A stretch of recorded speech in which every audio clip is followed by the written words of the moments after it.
कि क्रीड़ा शरीर संस्कारम समाजोत्सव दर्शनम हास्यम परिग्रहेयानम त्यजे तब प्रोषित भर्तिका। आज इस विवाह के बाद तुमको कुछ अधिकार प्राप्त हो। क्या अधिकार प्राप्त होता है? क्रीड़ा करने का, सजने संवरने का अधिकार तुमको प्राप्त होता है।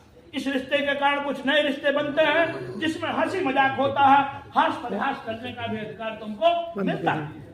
आज गौरी को सिंदूर लगाने के बाद तुमको सामाजिक उत्सव में जाने का अधिकार मिलता है, अपने माता पिता के घर जाने का अधिकार मिलता है।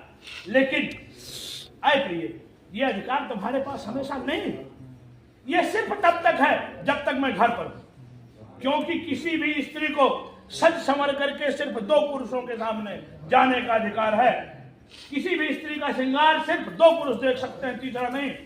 या तो उसका पति देखे या तो परम पति भगवान विष्णु देखे, तीसरे को श्रृंगार देखने का अधिकार नहीं है। इसलिए अगर मैं घर पर हूं तो तुम क्रीड़ा करोगी, आमोद प्रमोद करोगी, बनाव श्रृंगार करोगी, सामाजिक उत्सव में जाओगी। अगर मैं घर पर नहीं हूं तो तुमको इन सारी बातों से मुंह मोड़ लेना होगा। यहां तक कि बिना मुझसे पूछे अपने पिता के घर भी नहीं जाओगी, क्योंकि मैया सती बिना देवाधिदेव महादेव से पूछे दक्ष प्रजापति के यहाँ गई। क्या हर्ष हुआ पूरी दुनिया जानती है। इसलिए बिना मुझसे पूछे अपने पिता के घर भी नहीं जाओगी। अगर तुमको ऐसा करना हो तुम मेरे वामांग में आओ। ये वर का पहला रास्ता। पर दूसरे रास्ते में कहता है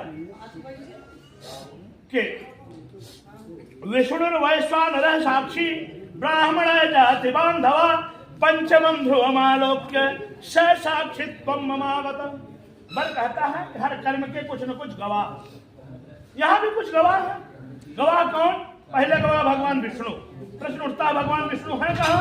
तो आदरणीय गुरुदेव ने कलश में बहुत सारे देवताओं का आवाहन किया है। मंत्र है कलशस्य मुखे विष्णु, कलश के श्रीमुख में भगवान विष्णु निवास करते, जो हमारे तुम्हारे इस विवाह को देख रहे। दूसरे गवाह वैश्वानर अग्निदेव, जिनके सामने हमने तुमने 7 फेरे लिए। तीसरे गवाह सुजाति बंधु बांधव, जो इस यज्ञ मंडप के चारों तरफ बैठे हैं। चौथे गवाह दोनों पक्ष के ब्राह्मण। लेकिन वर कहता है बड़ा कष्ट कि हमको 4 में से एक को भरोसा नहीं। क्यों भरोसा नहीं? आप याद करें महाभारत का युद्ध। जरासंध जैसा राक्षस आया, 16 कलाओं के संपूर्ण अवतार, नारायण श्री कृष्ण मैदान छोड़ भागे। अगर कोई विपत्ति जरासंध जैसी आएगी तो यहां भाग जाएंगे गलदा में से। कब भाग जाएंगे कोई गारंटी नहीं। दूसरे वैश्वानर अग्निदेव, तेज आंधी आ जाए, तेज बारिश हो जाए, ये भी मैदान छोड़ जाएंगे।